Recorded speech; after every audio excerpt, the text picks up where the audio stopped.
วรรณาลาวดีมือนี้พอมีเรื่องที่ปรึกษากับลูกๆเรื่องผลการคนงานที่พอให้สองตายายเถ่าไปหามาสิได้หรือบ่ได้ลูกสุภาพดีงามมาไว้เข่าไว้ใส่ลูกไส้ออกมาเพราะว่าพอเอกก็สิได้ออกไปหาเรื่องขาไว้ทำงานค้าขายอยู่ต่างบ้านต่างเมืองอยากได้มีเสลำไส้มาอยู่ในเรือนของเขาลูกเพราะว่าจังสันพอเศรษฐีอยู่เรือนอยู่พอเศรษฐีเอ้ย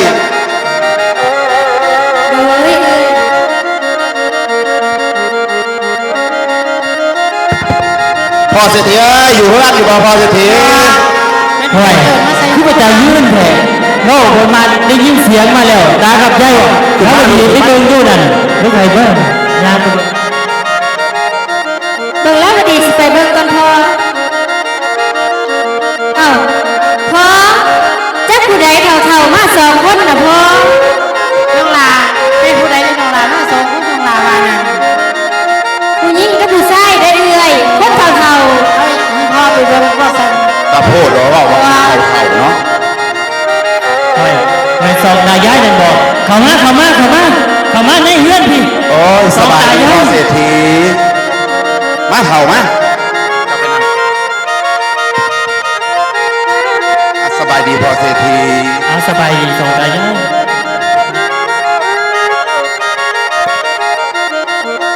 เอามาลงมาเรียกว่าหลงว่าจังใดมาจังใดละสองตายายมือนี่คือว่าจังสีดอกพอเศรษฐีเอ้ย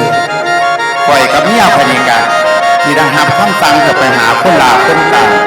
หาใส่กับบ่ได้ปล่อยก็เลยปรึกษาสองพ่อเมียสิเอาลูกเดี๋ยวมันให้เป็นคนลาคนต่างให้เจ้าจะดอกพอเศรษฐีโอ้ลูกสองตายายเป็นบอกแม่แล้วโอ้ยดีเป็นครอบครัวเดียวกันดีหลายให้ใส่ลูกไส้ของเจ้าเลวัดเอ้ยจับเข้ามาในลูกหลา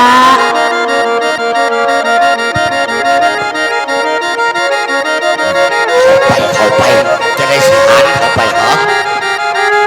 ไปดีทานเศรษฐีความสุขมีแก่เจ้าเลยลูกเอ้ยพูดลั่นโดยพอสบายดีพอโดยสบายดีความสุขมีแก่เจ้าลูก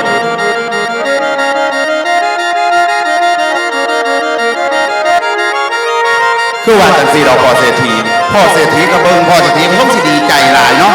ว้าวอย่างนั้นก็บ่ออกตื่นตันใจคิดว่าพอเศรษฐีจะสิได้แบบคนงานทั่วไปบุนึกว่าสิได้ลูกชายของตากับยายเขาเบิ่งแล้วหน่วยตาหน่วยก้านหน้าตาก็ดีเนาะแม่เนี่ยข้าน้อยน้ำของบางทีอยู่หรอกแมนเจ้าก็งับเจ้าซื้อว่าจังใดนั่นลูกข้าน้อยซื้อว่าบักหลงเล่ว่าหลงข้าน้อยนี่โอ้เล่ว่าหลงสันบอกผู้นี้เล่ว่าตาเล่ว่าหลงโดยจังสั้นเนาะสรุปว่าผู้ขายเอาลูกไส้มาให้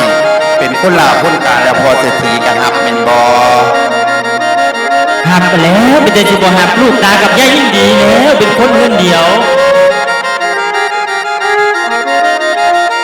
ท่านว่าพอหับท่านพอเศรษฐีหับคนในเมืองบ่อย่างยังสี่เนาะ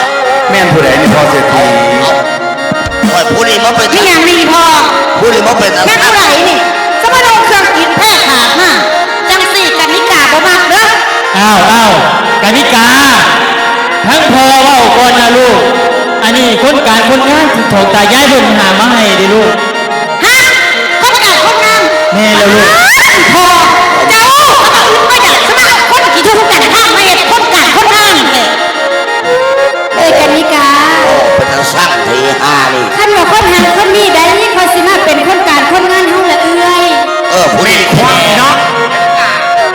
หยุดรถอีน้องบ่มักดีนี่เขาขาดเข้าไปเถอะดีบ่ได้ว่าเขาขาดเลยเอ้ยพี่กูเป็นเกิดมึง หยุดกานิกาลูกบ่ต้องเล่า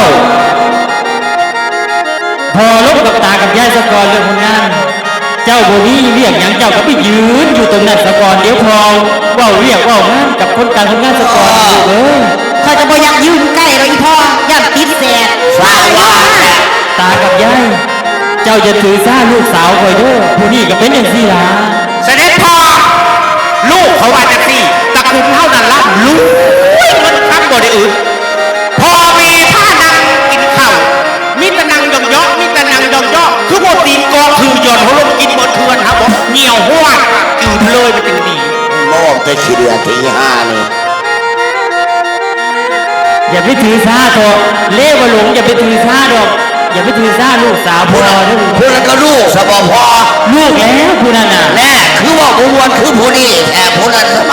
เห็นว่าถูกคนก็กินแป้งนัวอยู่ไหนห่วย อย่าไปถือซ่าต่อลูกเอ้ย อย่า เดี๋ยว ยุ่งอย่ายุ่งคอยเริ่มบ่ถือสตากับบักคิวดกหำหน่อยนั่นแหละ แม่น ลงเอ้ย บักนั่นเองติดเนาะเพราะนั้นส่งหลอกคุยน้อยก็กูบ่มักหัวไม่เห็นมันดอก พอสิจงโดยสั้นพอเศรษฐีเว้าจังสั้นค่อยกระบอถือซาดอกเพราะว่าค่อยจะเป็นคนทุกอย่างในความเขาวายนี่นั่นแหละแต่ว่าพอเศรษฐีขั้นตกลงเอาลูกชายของข้าเป็นคนลาคนการเลยค่อยก็อยากขอเงินก่อนเพื่อได้ซื้อเขาวซื้อน้ำมันดอก นั่นเห็นบ่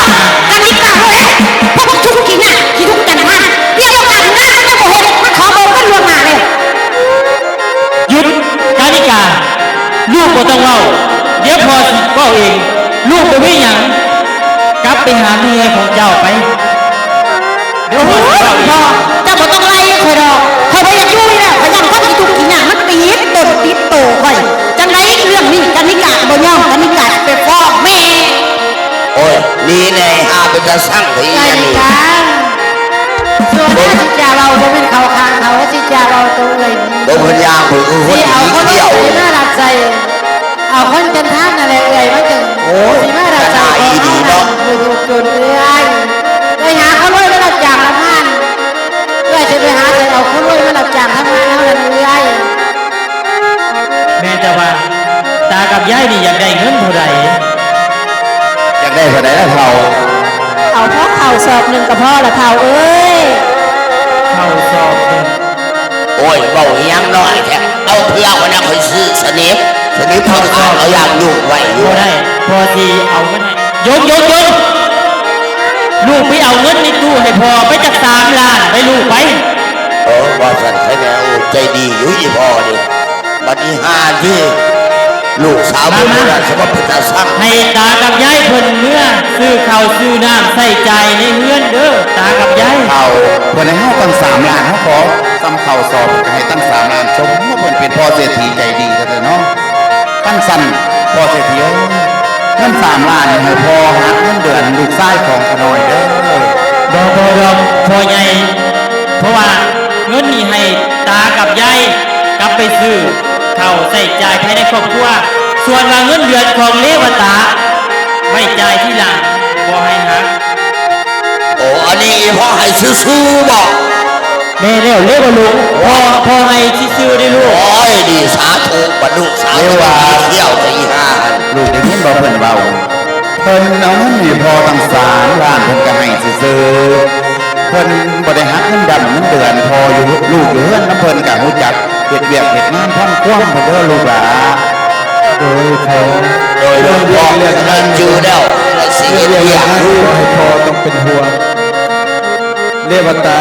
สู้ได้อยู่แล้วเพราะว่าอยู่ครอบครัวของเฮาก็เห็นตัวเวียกแต่งงานแต่ละมือแต่ละวัน เขา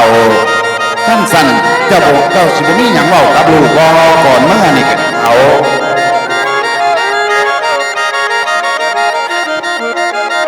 เรวัดเอ้ยทำเด้อลูกหลาแม่สิสั่งเจ้า โดยแม่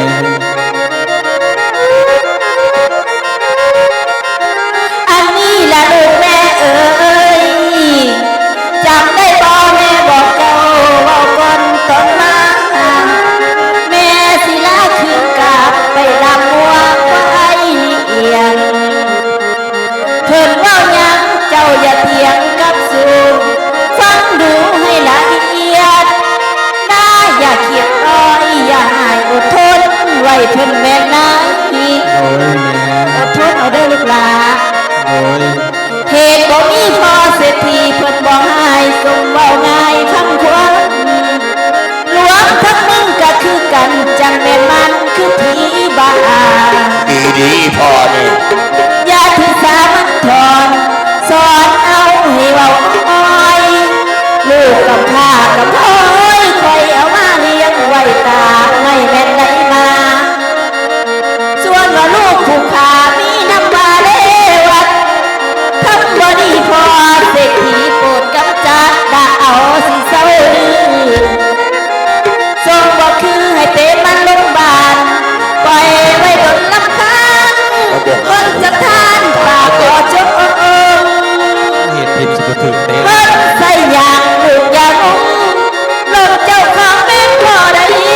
สมตาหวานเสเพิ่นเด้อลูกเด้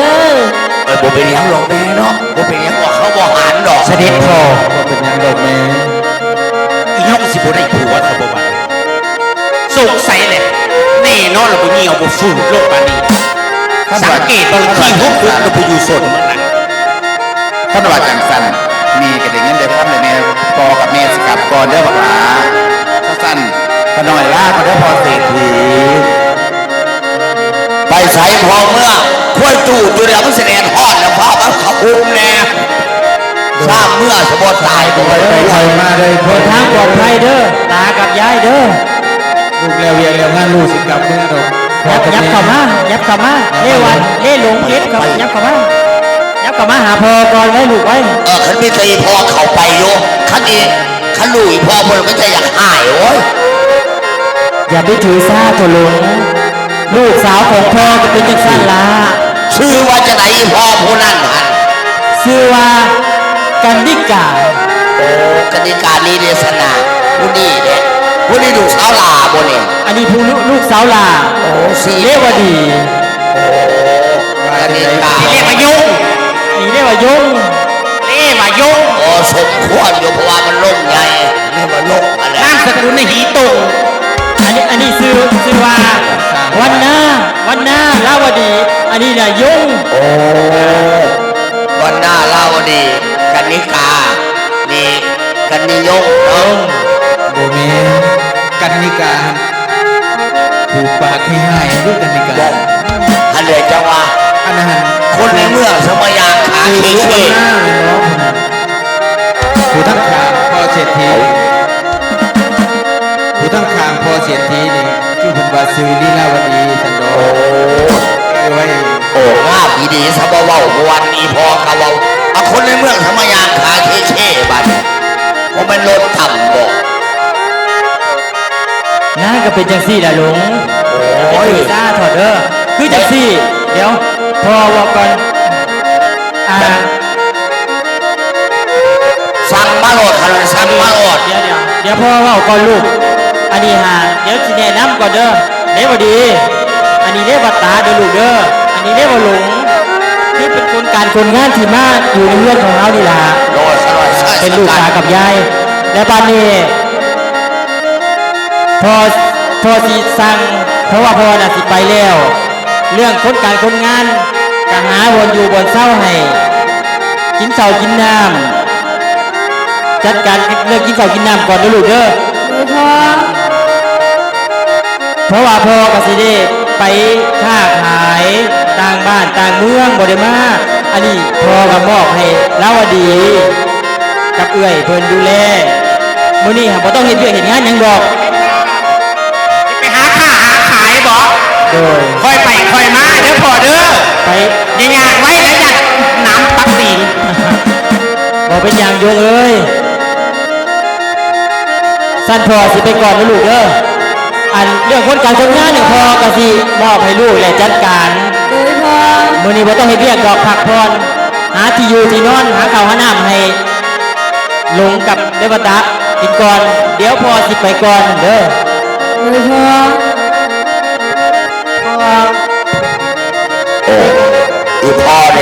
อีพ่อเนี่ยยังหนุ่มยังงามอยู่นี่เนี่ยสมองเราใจดี ไอเลวตา โดยว่าจังไงยะนะ ไม่อย่างนั้นนะเบาโลดซักเรียกงานโดดขะหน่อย เรื่องที่เอ่ยกนิกาเว่ามาวางหนึ่งนี่ซุ่มไอายสองคนจะได้ถือซาเด้อไอายเอ่ยกนิกาเพิ่นจะเป็นคนจังสันลา โอ้เป็นคนนิสัยจังซี่บ่ แม่ โอ้มันเจ้าคือตามสนาม มือนี่ไอายเลวตากับไอายเล่หลง คือสิเดินทางมาเมื่อยๆเล่าวดีว่าสิพาไอายสองคนไปหากินข้าวกินน้ำไปหาบ่ออยู่บ่อนเศร้า ว่าใช่เคยแน่เว้ยย่างแต่บ้านนอกทุกเกือบตายไอ้เรียกว่าหลงพี่เขาจำเป็นเองเนาะว้าแซ่คนในเมืองกินเขาก็ประแดกสมองโอ้ยกินโลดอาหารลาวสดๆกินเลยแล้วก็กันเนาะโอ้ยกินยังจะกินขะหน่อย ปัดที่คุณฟังท่านคุณน้องว่าที่มาเว่าโจกเว่ามวนไทยหลง ถ้าไอ้น้องไผ่สิจ้า พูดกันน้ำกับคอง มึงก็เว้ากับเพิ่นแล้วเว้ยเนาะกูบ่จักเว้าหรอก มาบาดนี้พอแต่มาดอถึงบ้านผมสักฐานบ้านเพิ่นละเป็นเกิดเกินหนอเขินเขินเฮาจันทานน้องตำต่อยบ่สมสันผู้สูงอัน อายเด้อบ่จ้าลูกขึ้นมาเบาลูกอายกับน้องนี่น่าวดีแล้วนะ ขอบใจด้วยนะละส่วนว่าทางหนอเพิ่นนั้นส่วนว่าทางหนอเพิ่นนั้นบ่อวดองค์ในศักดิ์ศรีนี้แล้ว ไอ้แม่ผู้นี้ก็บ่หายหรอก คนดีมีสิ่งทำสร้างแม่นงามนอใจเจ้า เพิ่นย้อนว่าลาวดีงามได้เอื่อย ลางามเมื่อทั้งกาย อายเลยว่า กินข้าว อายบ่ต้องถือหยังดอก กิ อาย ริยาวาจาพองสายซ้อมดูจังแม่นของลาบอแม่นใสเด้อยกยองดอกเด้อเจ้า มีหยังมาฝากหวานพี่น้องเอื่อย ยศสู แล้วก็ ง รู้ว่าน้ำกันดีๆเป็นหยัง โอ้ยน้อละใหญ่เนี่ยเวลาโอ้ยน้อโอ้ยเวลาขอบใจนะนางหลายๆที่ยังมีน้ำใจต้อนรับ คนจันทานถูกให้คือผมกระนอง บ่เป็นหยังดอกอายเลยว่าให้อายคิดซะว่าอายมาอยู่เฮือนหลังนี้ก็ซ้ำเฮือนของอายส่วนว่าเอื้อยกันนิกานั้นเอื้อยบ่ต้องถือสาอายบ่ต้องถือสาเอื้อยเพิ่นดอกเด้อ เอาบ่จะสิไอ้แน่เนาะผู้นั้นโอ้ยบอกไปคนหีเขี้ยวผู้นั้น ลาฟังข้าลงเพื่อส่งยอมจนว่าคนหัวฟองเกือบลงห้องยังบ่อยู่ว่าโอ้ยเด้นอโอ้ยเด้อใจของกูอย่าเฝ้าเป็นตวงบาละเมอคือขันมือนำลาฟังเพิ่นเว้าว่าเธอสวยเลิศนำพ่อปานสังเทวดา คนงามไปดีนอลงเนาะ ลาวดีเป็นสาวมาแม่นบ่มีน้ำไผยอมแล้วหัวใจนางบ่หายของบ่หันลองนั่นถามไทย มือต่อไปอาจบ่แน่เขาสิแก้ว่าจังใดแล้วมาเห็นกันครั้งแรกปากมันบ่ได้พอกันไหมบ่ทันกิน หรือว่าสิ้นโนของตัวแม่นสิสมกันเพียงนี้ ผู้นี้คือบอกมวนเลยเนาะ เขาก็นิสัยดี มีไม่ตีหวานจอย ถึงเขาเป็นคนพอยสายเต็มร้อยตามซ้อมเบิ่งว่าโอ้ยเด้นอย่านแต่ตัวนี่บ่ถึงบ่สมเขาผู้ตำต่อยห้อยยิ้มเพิ่นอ่อนหวาน ละอดเด้อใจ สาวเจ้าบ้านอย่าเฝ้าหวานถ้าลมหัก เขาสมัครกับเขามือต่อไปต้องมาเบาพอเขาเล่าน้ำนอง เป็นคนงานได้ใจสวง เรื่องความหักแล้วแต่ดวง ถ้าพมเพิ่นนอขีดแต้มหาเขียนไว้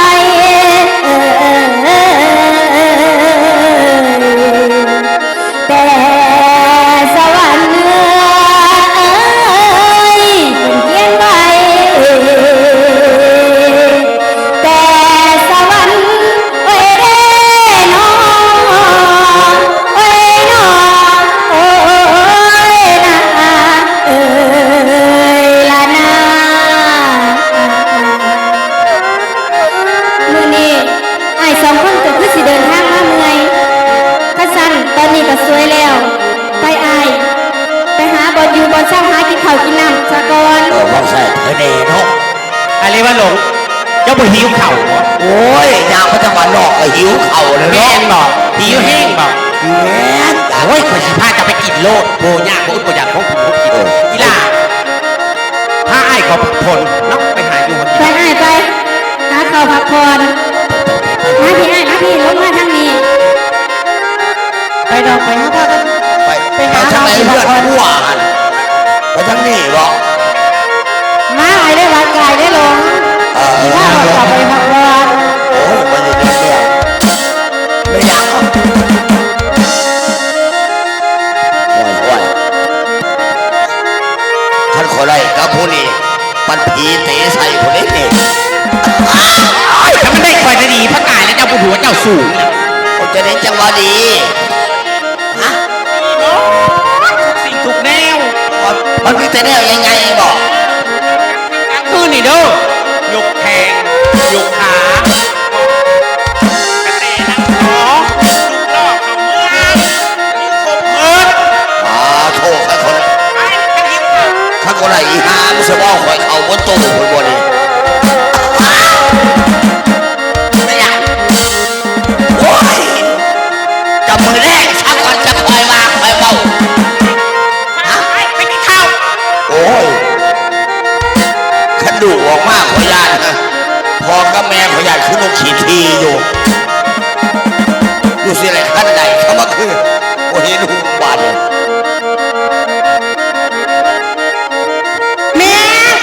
แม่แม่แม่แม่แม่แม่อีแม่อยู่ไหนอีแม่โอ้ยอีแม่นี่ค่ะจะแม่ซ่าจ้าไปทักเลยไปเศร้าไปเสี่ยวกันดีกว่าครับเว้ยแม่แม่เอาอยู่ไหนมากันดีกว่าเว้ยแม่ลูกคอยโตมาว่ามันเป็นอย่างโอ้ยแม่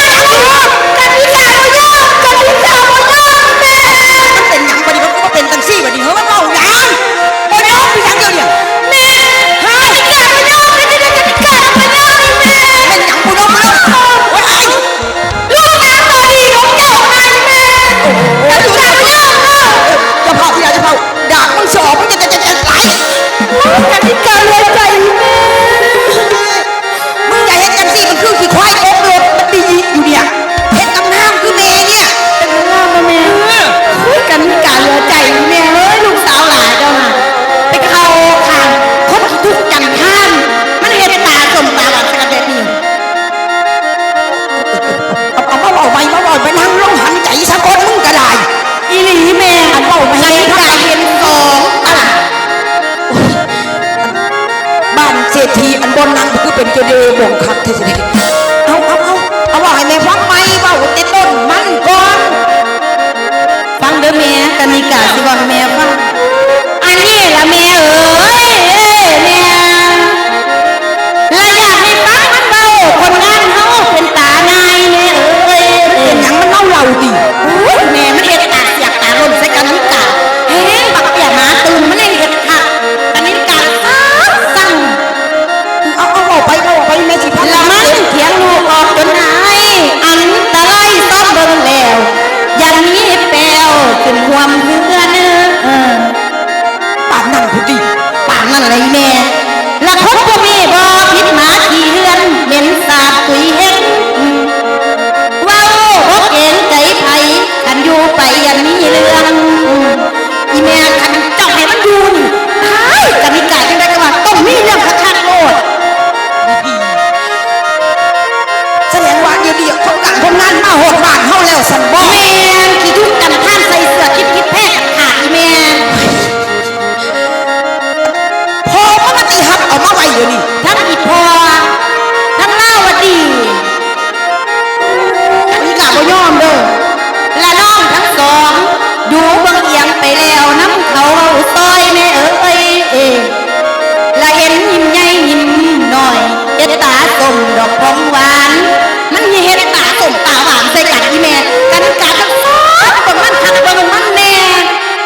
มันชดชออยู่มัน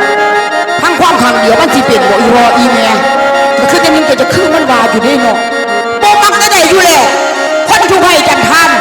คนที่ทุกที่ยากบ่จำเป็นเอามาเข้าติดพันกับเชื่อแซงนี่ล่ะอีแม่จัดการเลยเนาะที่เป็นราชีมันอยู่บ่รู้อันนี้มันก็ยังขวงด้วยมึงกับคับก็ดีจังไหนแม่ไหนด้วย โอ้ยแม่พ่อมานี่พ่อได้ยินความบอกกันนี่กะมาการกาวโอ้ยฟังลูกสาวแม่เบาแล้วใจมาแปลวอยู่บ่หา อันนี้ตาบอกความจริงแม่ โอ้ยส่วนผู้ชายที่เข้ามาในบ้านเฮานี่บ่ต้องการคนจันทานนอบ้านป่า แม่มันความเจ้าคักแม่ละแม่ โอ้ยย่านแต่คนเขาซาย่านคนเขาสิเว้าพื้นว่าเฮานี่ยศบ่มีแม่นบ่ลูกหลาน แม่ละแม่ไผสิอยากได้ลูก แล้ว เค ก็ ยลู มาก เค หาย เศรษ เนาะ ฐีมีเงินที่ไปเอาคนจันทานเขามาไม่ระบาดอื่นไหนจะมันหัวหมอ แม่นล่ะกันนิกาก็บ่เอาแล้วกันนิกาขี้เดียด โอ้ยพ่อมานี่ฟังลูกสาวมาเบาแล้ว เห็นว่ามันถูกต้องทุกอย่างที่เขาขานถูกต้องแม่นบ่ลูกนี่มันเบานั่น แม่100%แล้วอีแม่ อันลูกสาว3 คนกับผู้นี้แหละมันสิคือข่อยได้ใจข่อยคักนี่ แม่นเลยกันนิกาสิให้มันได้ใจแม่เบิดทุกอย่างเลย นั่นแหละลูกที่ดีของแม่กันนี่ก็เอ้ยไปตัวเด้อเด้อล่ะแม่อยากไปเบิ่งที่นาคนจันทานบ่ลูกว่า ไปแม่กันนิกาสิพาไป แม่สิเฝ้าไปอีกดาให้แม่ดา มันจะมาหัวปกหัวหลอดไอ้แม่ แม่สิเฝ้าไปดาให้มันหนีออกจากบ้านในวันนี้แม่นแน่นอนเอ้ยเด้อลันนาบอกมาแล้วมันฉุน ไปเบิ่งโลดคันบ่ลูกสาวโตดีเขาเจ้ามันต้องตีเรื่องทำยังไงให้บักอีทุ่งกันทางอยู่เรื่องตูดหลังบ่ให้อยู่เลยอีแม่ เอามันไปอยู่สนข่ายทหารพุ่น แม่น ใจมันมากเลยเฮ้ย อุ้ยใจกันนิกาคักแม่ ไปแม่แม่กันเถอะ ถ้ากันนิกาไปม่วนๆนี่อีแม่ เฮ้ยมันได้ใจลูกสาวข่อยโอ้ยอย่าออกไปบนหนามันดิมันจะเป็นหนาจะไหนมันเป็นหนาคือชุดจีบ่ลูก